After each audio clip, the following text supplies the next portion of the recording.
Today we celebrate the great Saint Ambrose, the brilliant Bishop of Milan, who influenced Saint Augustine's conversion and was named a Doctor of the Church, a very highly educated man, trained in literature, law, and rhetoric, eventually became the governor of Liguria with headquarters in Milan.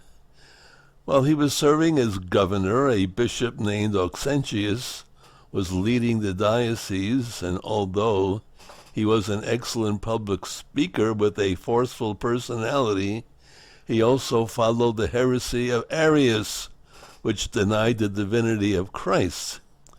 So the Council of Nicaea had reasserted the traditional teaching on Jesus, including at one time a majority of the world's bishops looked to Arianism as a more sophisticated and cosmopolitan version of Christianity, and that bad Bishop Auxentius became notorious for forcing clergy to accept Arianism. So at the time when Auxentius died, Ambrose, believe it or not, was not even baptized, but his deep understanding of the faith was already clear to the faithful of Milan. They considered him the most logical choice. Can you believe it? He's not even baptized and they want to make him a bishop. Incredible. So that's what they did. They forced him to become their bishop against his own will, and 8 days after his baptism, he was consecrated a bishop in the year 374. And he did not disappoint. He began his ministry by giving everything he owned to the poor and to the church.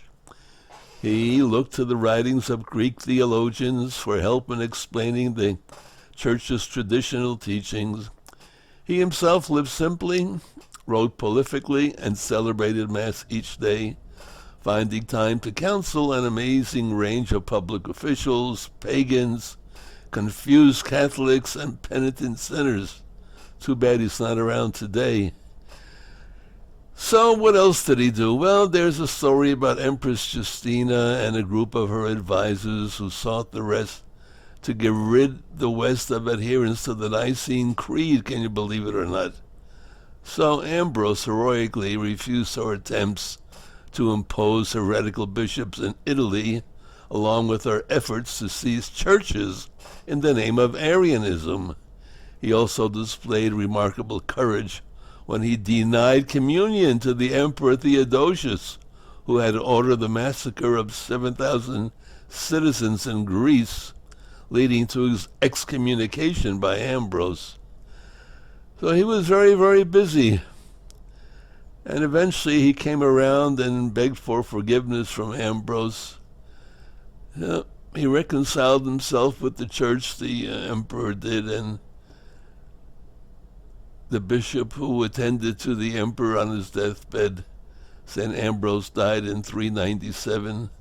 The 23 years of diligent service turned the deeply troubled diocese into an exemplary outpost for the faith. His writings remained an important part of the reference for the Church.